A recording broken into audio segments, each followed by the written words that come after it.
ప్రధానమంత్రి శ్రీ నరేంద్ర మోదీ ఈ రోజు న్యూఢిల్లీలోని ప్రగతి మైదాన్లో అంతర్జాతీయ మ్యూజియం ఎక్స్పో 2023ని ప్రారంభించారు. నార్త్ మరియు సౌత్ బ్లాక్లలో రాబోయే నేషనల్ మ్యూజియం యొక్క వర్చువల్ వాక్త్రూను కూడా ఆయన ప్రారంభించారు. ఈ సందర్భంగా ప్రదర్శించిన టెక్నోమేళా, కన్జర్వేషన్ ల్యాబ్ మరియు ఎగ్జిబిషన్లను కూడా ప్రధానమంత్రి తిలకించారు. ఆజాదీ కా అమృత్ మహోత్సవ్లో భాగంగా 47వ అంతర్జాతీయ మ్యూజియం దినోత్సవాన్ని మ్యూజియంలు సుస్థిరత మరియు శ్రేయస్సు అనే ఇతివృత్తంతో జరుపుకోవడానికి అంతర్జాతీయ మ్యూజియం ఎక్స్పో నిర్వహించబడుతోంది.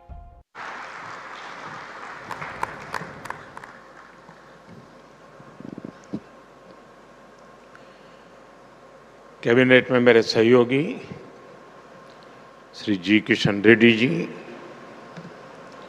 मीनाक्षी लेखी जी, अर्जुन राम मेघवाल जी, लू म्यूजियम के निर्देशक मैनुअल रबाते जी, दुनिया के अलग अलग देशों से आए अतिथिगण, अन्य महानुभाव, देवी और सज्जनों, आप सभी को इंटरनेशनल म्यूजियम डे की बहुत बहुत शुभकामनाएं।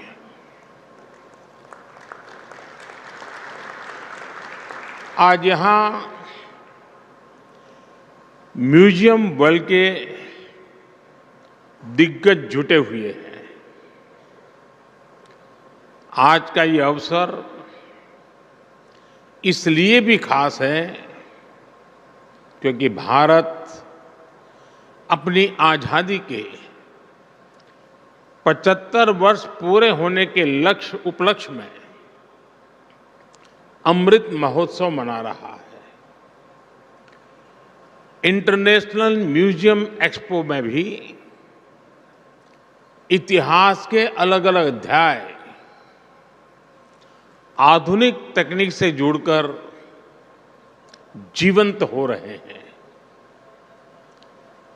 जब हम किसी म्यूजियम में जाते हैं तो ऐसा महसूस होता है जैसे बीते हुए कल से, उस दौर से हमारा परिचय हो रहा है, हमारा साक्षात्कार हो रहा है। म्यूजियम में जो दिखता है वो तथ्यों के आधार पर होता है, प्रत्यक्ष होता है, एविडेंस बेस्ड होता है।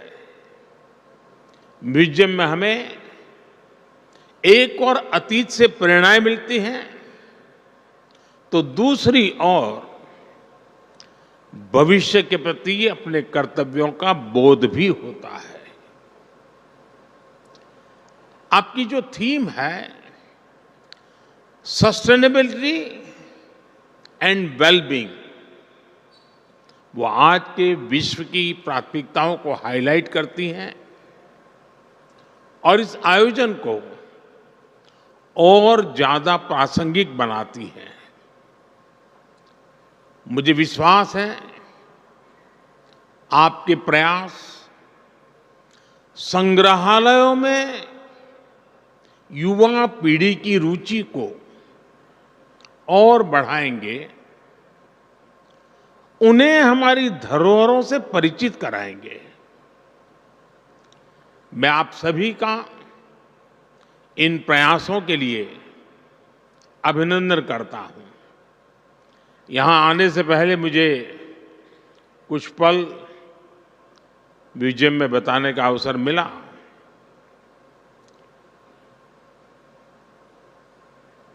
हमें कई कार्यक्रमों में जाने का अवसर आता है, सरकारी, गैर सरकारी, लेकिन मैं कह सकता हूं कि मन पर प्रभाव पैदा करने वाला पूरा प्लानिंग, उसका एग्जीक्यूशन, और सरकार भी इस ऊंचाई के काम कर सकती है जिसके लिए बहुत गर्व होता है, वैसी व्यवस्था। और मैं मानता हूं कि आज का ये अवसर भारत के म्यूजियम की दुनिया में एक बहुत बड़ा टर्निंग पॉइंट लेकर के आएगा, ऐसा मेरा पक्का विश्वास है। साथियों, गुलामी के सैकड़ों वर्षों के लंबे कालखंड ने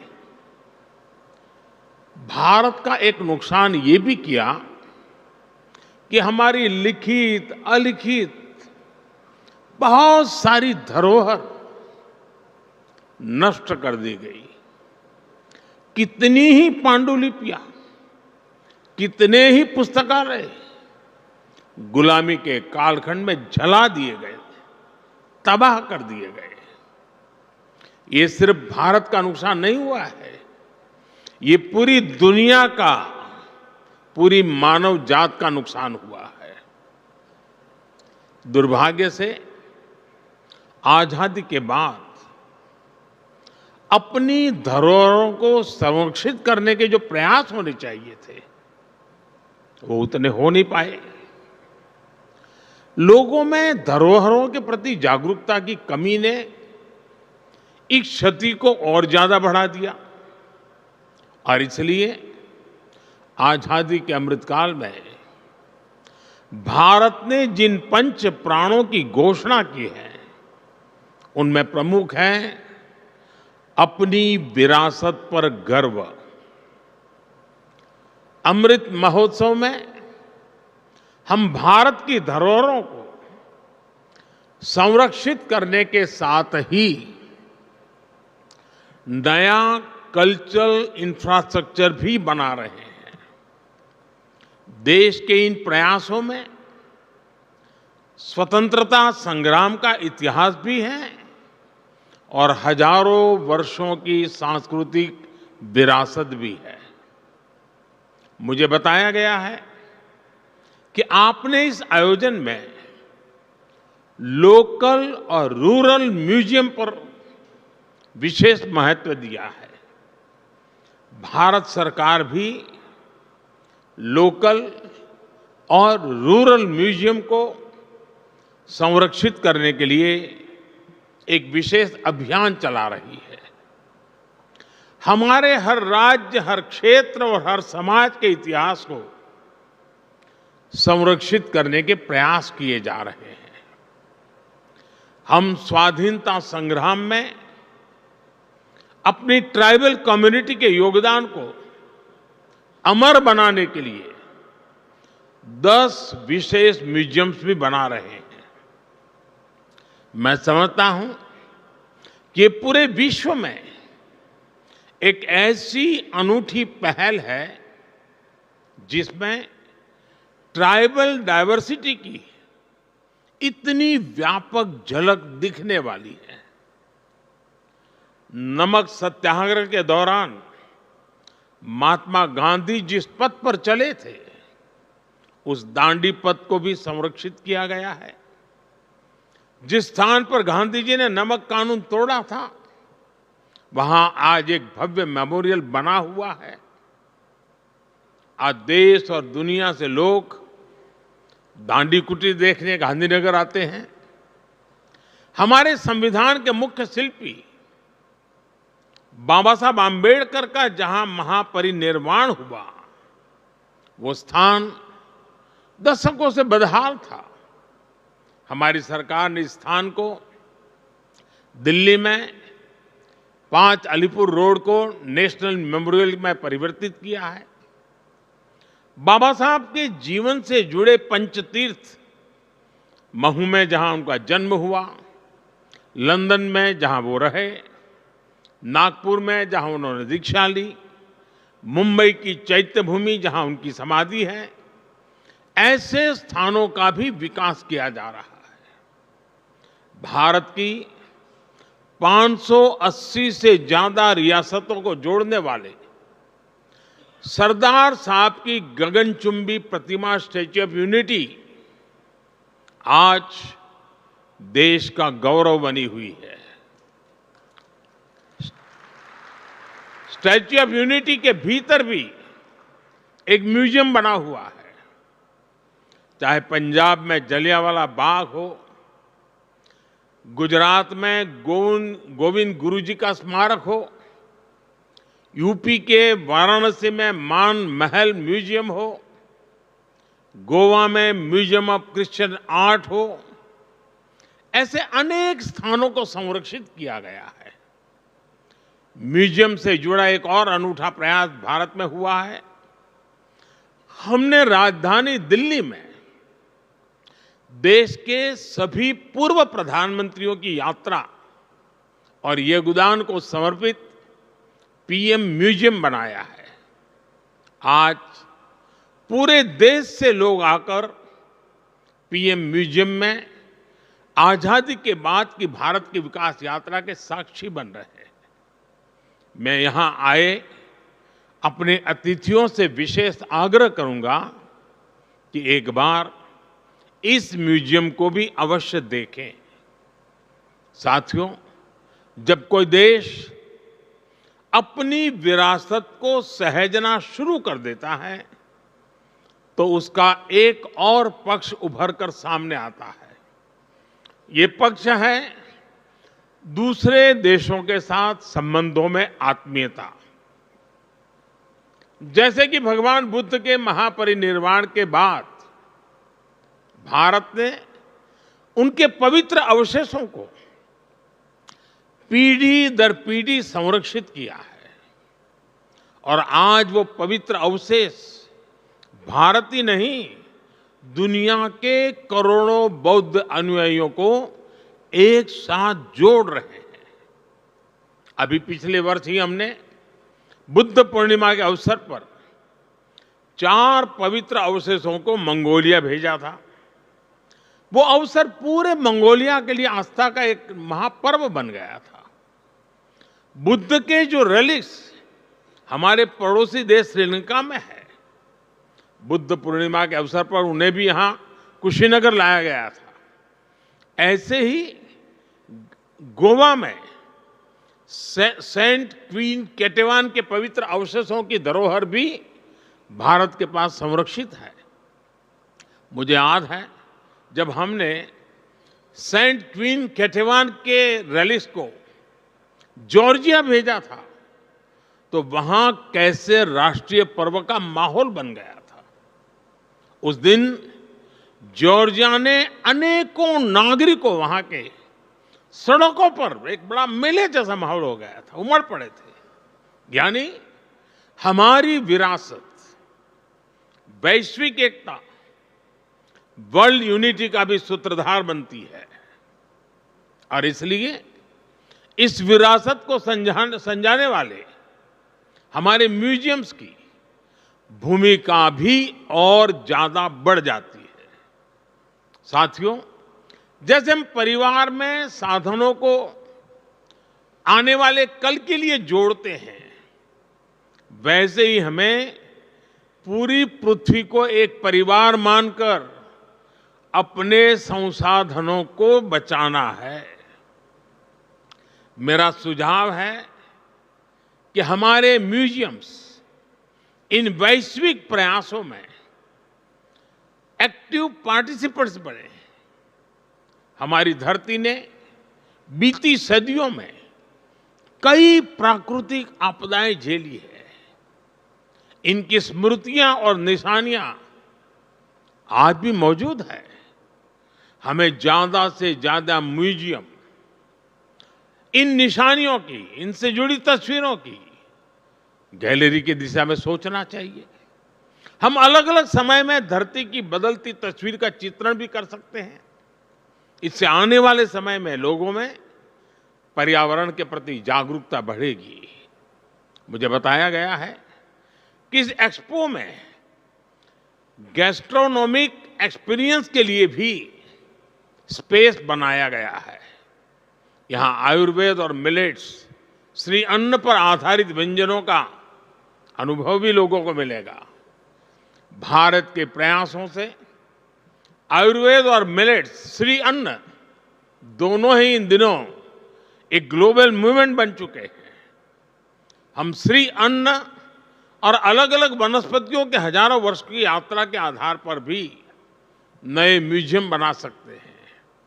इस तरह के प्रयास इस नॉलेज सिस्टम को आने वाली पीढ़ियों तक पहुंचाएंगे और उन्हें अमर बनाएंगे।